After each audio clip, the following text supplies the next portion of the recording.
Журнал «Дождь» – это первый кавказский независимый журнал, единственное печатное независимое средство массовой информации на Северном Кавказе, которое рассказывает о ситуации в регионе и о нарушениях прав человека. В переводе с чеченского языка «Дождь» означает «слово».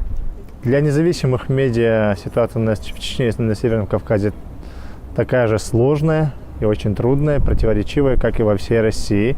Есть масса нарушений, ограничений, которые накладываются и законом, и фактической работой, которая связана с давлением со стороны властей на различных уровнях, с угрозами и со многими другими трудностями, которые имеются сегодня. Читателями журнала «Дождь» являются люди самых разных категорий, и, конечно, география не ограничивается Чечней, Северным Кавказом и Россией. Его читают в разных странах, где есть чеченцы и кавказской диаспоры.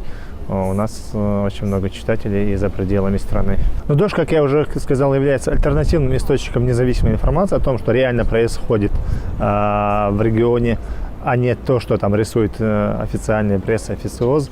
И поэтому мы рассказываем о самых различных проблемах в реальной жизни людей, конкретные проблемы, с которыми сталкиваются в повседневной жизни людей. Поэтому это находит отклик у людей, у читателей, и поэтому его читают.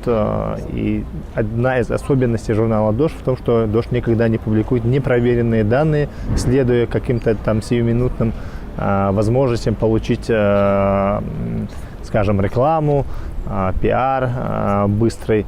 И несмотря на все это, «Дождь» в первую очередь опирается на достоверность информации и на безопасность человека и героев публикации. Это последний выпуск журнала. Основной блок материалов здесь посвящен 75-летию депортации чеченцев-ингушей в 1944 году. Здесь собраны свидетельства людей, которые 75 лет назад были депортированы в Среднюю Азию и Казахстан, о том, что они пережили. И это очень важно, мы считаем, с учетом того, что в течение последних 8 лет годовщина депортации не отмечается как трагическая дата, как трагическая годовщина, а является как общий российский праздник, День защиты Отечества.